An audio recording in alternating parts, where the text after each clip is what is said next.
नमस्कार दोस्तों, आप सबका स्वागत है। महाभारत से श्रीमद् भागवत गीता तक एक दिव्य यात्रा के चैप्टर 9 महाराज भूमन्यु का शासन और भरत वंश का विस्तार। आज इस अध्याय में हम जानेंगे महाराज भूमन्यु ने शासन कैसे संभाला, सम्राट भरत ने उन्हें अंतिम क्या शिक्षाएं दी, हस्तिनापुर में उनके शासन की शुरुआत कैसे हुई, भरत वंश के विस्तार की नींव कैसे रखी गई। सम्राट भरत के आशीर्वाद और राजसभा की स्वीकृति के बाद युवराज भूमन्यु अब हस्तिनापुर के वास्तविक शासन की जिम्मेदारी संभालने लगे। सम्राट भरत ने धीरे धीरे राज्य के सभी महत्वपूर्ण कार्य उन्हें सौंप दिए। वे चाहते थे कि भूमन्यु केवल राज सिंहासन पर बैठना ही न सीखे, बल्कि एक महान शासक बनने की प्रत्येक कला को अपने जीवन में उतारे। एक दिन प्रातःकाल राजमहल के उद्यान में सम्राट भरत और भूमन्यु साथ बैठे थे। सूर्य की पहली किरणें गंगा के जल पर पड़ रही थी।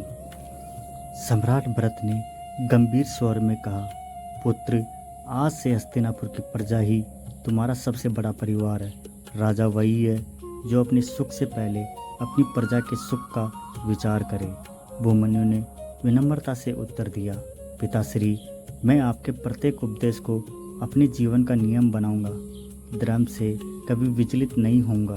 सम्राट भरत ने उनके मस्तक पर हाथ रखा और आशीर्वाद देते हुए कहा, धर्म तुम्हारी ढाल बने, सत्य तुम्हारा मार्ग बने और न्याय तुम्हारी पहचान बने। कुछ समय बाद सम्राट भरत ने सार्वजनिक रूप से घोषणा की कि अब राज्य के अधिकांश निर्णय महाराज भूमन्यु के नेतृत्व में लिए जाएंगे। राज्यसभा में उपस्थित सभी मंत्रियों ने, सेनापतियों और ऋषियों ने इस निर्णय का स्वागत किया। अब भूमन्यु प्रतिदिन राज्यसभा में बैठकर प्रजा की समस्याएं सुनते। वे प्रत्येक निर्णय लेने से पहले मंत्रियों की राय लेते और फिर धर्म तथा न्याय के अनुसार निर्णय सुनाते। उनकी यही विनम्रता उन्हें प्रजा के और भी निकट ले आई। कुछ ही समय में हस्तिनापुर के नागरिक कहने लगे, जैसे सम्राट भरत न्यायप्रिय थे, वैसे ही महाराज भूमन्यु भी धर्म के मार्ग पर चल रहे हैं। भूमन्यु ने राज्य की सीमाओं की सुरक्षा मजबूत की, किसानों के लिए नई सिंचाई व्यवस्था प्रारंभ करवाई, व्यापारियों के लिए मार्ग को सुरक्षित कराया और गुरुकुलों को राज के संरक्षण दिया। धीरे धीरे हस्तिनापुर फिर से समृद्धि और वैभव की नई ऊंचाइयों की ओर बढ़ने लगा। भरत वंश की जड़ें अब और अधिक मजबूत हो रही थी।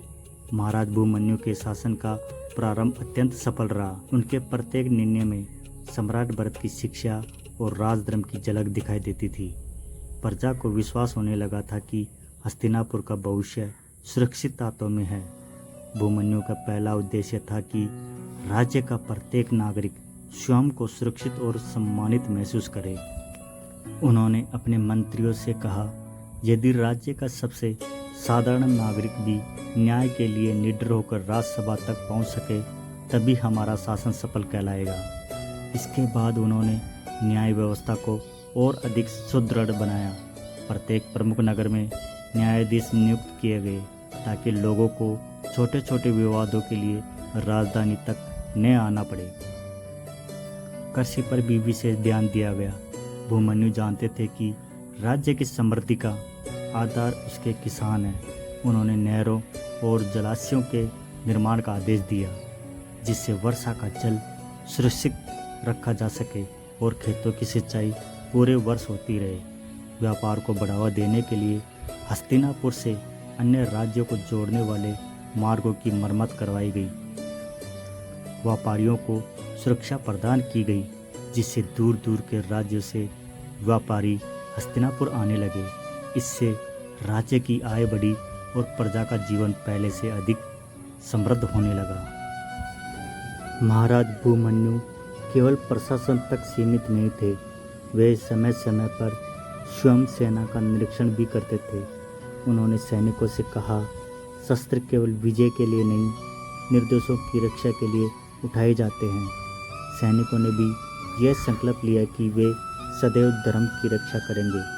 इसी बीच पड़ोसी राज्यों के कई राजा हस्तिनापुर आए। वे भूमन्यु के सुशासन और न्यायप्रियता से प्रभावित थे। कुछ ने मैत्री संधि की तो कुछ ने व्यापारिक संबंध स्थापित किए।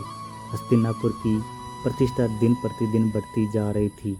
राजसभा में एक दिन एक वृद्ध ऋषि ने कहा, राजन, आपने अपने पिता सम्राट भरत की परंपरा को आगे बढ़ाया है। धर्म और न्याय के मार्ग पर चलने वाला राज्य भी कभी दुर्लभ नहीं हो सकता। भूमन्यु ने विनम्रता से उत्तर दिया, यह मेरा नहीं, मेरे पूर्वजों के आशीर्वादों का यह मेरा नहीं, मेरे पूर्वजों के आदर्शों का सम्मान है। मैं केवल उनके मार्ग पर चलने का प्रयास कर रहा हूँ। उनकी यह विनम्रता ही उन्हें महान बनाती थी। धीरे धीरे भरत वंश की कीर्ति पूरे आर्यावर्त में फैलने लगी। हस्तिनापुर एक बार फिर धर्म, न्याय और समृद्धि का केंद्र बन गया। समय के साथ महाराज भूमन्यु का शासन पूरे आर्यावर्त में आदर्श शासन के रूप में प्रसिद्ध होने लगा। हस्तिनापुर की सीमाएं सुरक्षित थी, व्यापार फल फूल रहा था और प्रजा सुखी एवं संतुष्ट जीवन व्यतीत कर रही थी। महाराज भूमन्यु का एक ही सिद्धांत था, राजा का सम्मान उसके मुकुट से नहीं बल्कि उसकी प्रजा की मुस्कान से होता है। वे प्रत्येक पूर्णिमा के दिन राजसभा को आम जनता के लिए खुला रखते थे। कोई भी नागरिक बिना किसी भय के अपनी समस्या सीधे महाराज के सामने रख सकता था। एक दिन एक वृद्ध किसान राजसभा में पहुंचा। उसने कहा, महाराज, इस वर्ष हमारी फसल अच्छी हुई है क्योंकि राज्य ने समय पर सिंचाई की व्यवस्था की। आज हमारे परिवार में पहली बार भरपूर अन्न है।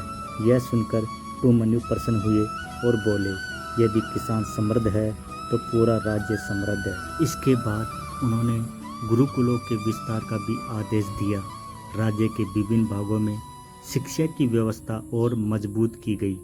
ऋषियों और आचार्यों को पूरा सम्मान दिया गया ताकि आने वाली पीढ़ियां धर्म, ज्ञान और नीति में श्रेष्ठ बन सके। महाराज भूमन्यु ने सेना को भी अनुशासित रखा। उन्होंने स्पष्ट आदेश दिया, हम कभी किसी राज्य पर अन्यायपूर्ण आक्रमण नहीं करेंगे। हमारे शस्त्र केवल धर्म और प्रजा की रक्षा के लिए उठेंगे। उनकी इस नीति के कारण अनेक पड़ोसी राज्यों ने हस्तिनापुर के साथ मैत्री स्थापित की। राज्य की प्रतिष्ठा और भी बढ़ गई। वर्षों तक धर्म और न्याय के साथ शासन करने के बाद भरत वंश और अधिक सुदृढ़ हो गया। अब समय आगे बढ़ रहा था और इतिहास एक नई पीढ़ी का स्वागत करने के लिए तैयार था। भरत वंश की यह निरंतर यात्रा ही आगे चलकर उन महान राजाओं तक पहुंची जिन्होंने हस्तिनापुर के इतिहास को और अधिक गौरवशाली बनाया। दोस्तों, इस अध्याय से हमें यही सीखने को मिलता है कि सच्चा राजा वही है जो प्रजा के सुख को अपना सुख माने। न्याय, शिक्षा और कृषि किसी भी राज्य की सबसे बड़ी शक्ति है। धर्म पर आधारित शासन ही लंबे समय तक टिकता है। विनम्रता एक महान शासक का सबसे बड़ा आभूषण है। महान वंश केवल शक्ति से नहीं बल्कि आदर्शों से आगे बढ़ते हैं। दोस्तों, आज का प्रश्न है आपके लिए, आपके अनुसार महाराज भूमन्यु के शासन की सबसे बड़ी विशेषता क्या थी? न्यायप्रियता, प्रजा के प्रति समर्पण, शिक्षा और धर्म का संरक्षण, शांतिपूर्ण एवं समृद्ध शासन? अपना उत्तर कमेंट्स बॉक्स में अवश्य लिखें। दोस्तों, हमारा अगला अध्याय होगा चैप्टर 10, महाराज सुहोत्र हस्तिनापुर की शक्ति का विस्तार। इस अध्याय में हम क्रमबद्ध रूप से जानेंगे कि महाराज सुहोत्र ने भरत वंश की परंपरा कैसे आगे बढ़ाया, हस्तिनापुर को और अधिक शक्तिशाली कैसे बनाया तथा आने वाली पीढ़ियों के लिए कैसी मजबूत नींव तैयार की। इस अध्याय को देखने के लिए हमारे चैनल को सब्सक्राइब जरूर करें। वीडियो को अपने दोस्तों के साथ जरूर शेयर करें। धन्यवाद।